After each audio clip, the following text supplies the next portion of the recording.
ಸಿಂಧು, ಇನ್ನು ಬೆಡ್ರೂಮ್ಗೆ ಬರೋಕೆ ಹೊತ್ತಾಗ್ಲಿಲ್ವಾ ನಿಮ್ಗೆ? ನೀವು ತಾಳಿ ಕಟ್ಟಿದ ಹೆಂಡತಿ ಕಾಯ್ತಾ ಇರ್ತಾಳೆ ಅನ್ನೋದಕ್ಕಿಂತ ಇವಳು ತಾಳಿ ಬಗ್ಗೆ ಯೋಚನೆ ಜಾಸ್ತಿ ಆಗೋಯ್ತಲ್ಲ ನಿಮ್ಗೆ? ಸಿಂಧು, ಇನ್ನೊಂದು ಮಾತಾಡದೆ ಮೇಲಕ್ಕೆ ಬನ್ನಿ. ಅನು, ತಪ್ಪು ನನ್ನ ಗಂಡಂದಲ್ಲ, ನಿಂದು. ಮನಸ್ಸು ಕೆಡಿಸ್ತಿದ್ಯಾ? ಮನೆ ಕೂಡ. ಸಿಂಧು, ನಿನ್ ಮಾತು ಅತಿ ಆಯ್ತು. ಅಲ್ಲ ರೀ, ನಿಮ್ಮ ನಡವಳಿಕೆ. ಲಕ್ಕಿ, ನೀವು ಹೋಗಿ. ಏನದು ಲಕ್ಕಿ? ಇದೆಲ್ಲ ಅತಿ ಆಯ್ತು. ಮನೆಯವರೇ ಹಾಕಿ ಕರೆಯೋದಿಲ್ಲ, ನಿಂದೇನೆ ರಾಗ. ಮರ್ಯಾದೆ ಆಗಿ ಅಣ್ಣ ಅಂತ ಕರೆದ್ರೆ ನಿಂದೇನ್ ಗಂಟು ಹೋಗುತ್ತೆ?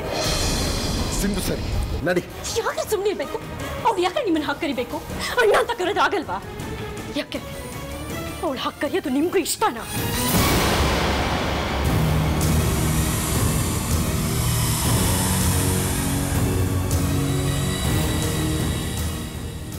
ಸಿಂಧು, ಈ ಕಡೆ ಬನ್ನಿ. ಈ ಕಡೆ ಬನ್ನಿ. ಇವಳಿಗೆ ಇವಳು ಗಂಡ ಯಾರು ಅಂತ ಗೊತ್ತಿಲ್ಲದ್ಮೇಲೆ ಆ ತಾಳಿನೇ ಯಾಕೆ ಬೇಕು? ಬೇರೆ ಮಾಡಿಸ್ಕೊಂಡು ಹಾಕೋಬೋದಲ್ವಾ? ಸಿಂಧು, ಅದವಳು ವೈಯಕ್ತಿಕ, ಅದವಳು ಗಂಡ ಕಟ್ಟಿರೋ ತಾಳಿ. ಅದನ್ನೇ ರೀ ನಾನು ಕೇಳ್ತಿರೋದು. ಗಂಡ ಯಾರು ಅಂತ ಗೊತ್ತಿಲ್ಲದ್ಮೇಲೆ ಆ ತಾಳಿ ಯಾಕೆ ಬೇಕು? ಸಿಂಧು, ಯಾಕೆ ನೀನು ಇಷ್ಟು ಕೆಟ್ಟದಾಗಿ ಮಾತಾಡ್ತಿದ್ಯಾ? ಅವಳು ಗಂಡ ಯಾರು ಅಂತ ಗೊತ್ತಿದ್ದಿದ್ರೆ ಇಷ್ಟೆಲ್ಲ ಸಮಸ್ಯೆಗಳೇ ಬರ್ತಾ ಇರಲಿಲ್ಲ. ಅದನ್ನೇ ನಾನು ಕೇಳ್ತಿರೋದು. ಗಂಡ ಯಾರು ಅಂತ ಗೊತ್ತಿಲ್ಲದ್ಮೇಲೆ ಆ ತಾಳಿ ಸಮಸ್ಯೆ ಯಾಕೆ? ಸಿಂಧು, ನನ್ನ ಗಂಡ ಯಾರು ಅಂತ ಗೊತ್ತಿಲ್ಲ ಅಂತ ನೀನ್ ಯಾಕೆ ಅನ್ಕೋತೀಯ? ಗೊತ್ತಾಗದ್ರೆ ಗೊತ್ತಿದ್ಯೋ ಗೊತ್ತಿಲ್ಲ ಆ ಬೇರೆಯವರು ಬೇಕಾಗಿಲ್ಲ. ಆ ತಾಳಿ ಕಟ್ಟಿರೋದು ನನ್ನ ಗಂಡ ಅಷ್ಟೇ. ಅವ್ರು ಕಟ್ಟಿರೋ ತಾಳಿನೇ ನನ್ನ ಕತ್ತಲ್ಲಿರ್ಬೇಕು, ಇನ್ನೊಂದಲ್ಲ.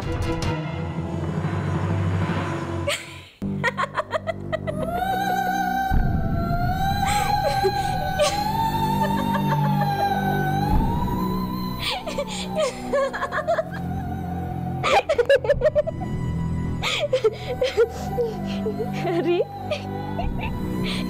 ನೀವೆಷ್ಟೊಂದು ಟೆನ್ಷನ್ ಮಾಡ್ಕೊಂಡ್ಬಿಟ್ರಿ ಅಲ್ವಾ? ನಾನು ಮಾಡಿದ್ದು ತಮಾಷೆ ರೀ, ನಿಜ ಅನ್ಕೊಂಡ್ಬಿಟ್ರಾ? ಅನು, ಎಷ್ಟು ಹೆದರ್ಕೊಂಡ್ಬಿಟ್ಟಿದ್ಯಾ ಅಲ್ವಾ? ನೋಡು, ನಾನು ನಿನ್ನ ಬಗ್ಗೆ ಹಾಗೆಲ್ಲ ಮಾತಾಡ್ತೀನಾ? ನಿನಗೆ ಆ ತಾಳಿ ಅಂದ್ರೆ ಒಂಥರ ಶಕ್ತಿ ಅಲ್ವಾ? ಈಗ ನಿನ್ನ ಜಾಗದಲ್ಲಿ ನಾನಿದ್ದಿದ್ರು ಹೀಗೆ ಹೀಗೆ ಮಾಡ್ತಿದ್ದಿದ್ದು. ಅನು, ನೋಡು, ನನ್ನ ಯಜಮಾನ್ರು ತುಂಬಾ ಹೆದರ್ಕೊಂಡ್ಬಿಟ್ಟಿದ್ದಾರೆ ರೀ. ಕಷ್ಟದಲ್ಲಿದ್ದವ್ರಿಗೆ ಸಹಾಯ ಮಾಡಿದ್ರೆ ತುಂಬಾ ಒಳ್ಳೇದು. ಅನು, ಹೋಗಮ್ಮ, ಹೋಗು ಹೋಗು ಹೋಗು. ನೀನು ಹೋಗಿ ಮಲ್ಕೊ, ಹೋಗು. Good night. ರೀ, ಹೋಗೋಣ ಬನ್ನಿ.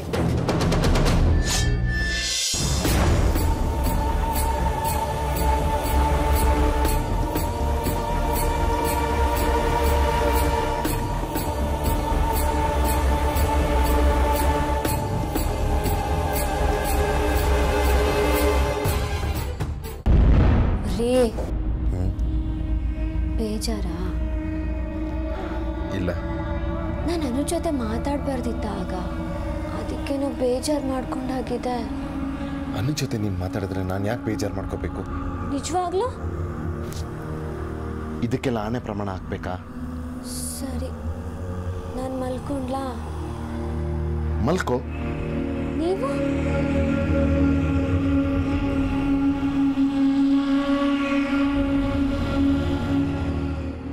Good night.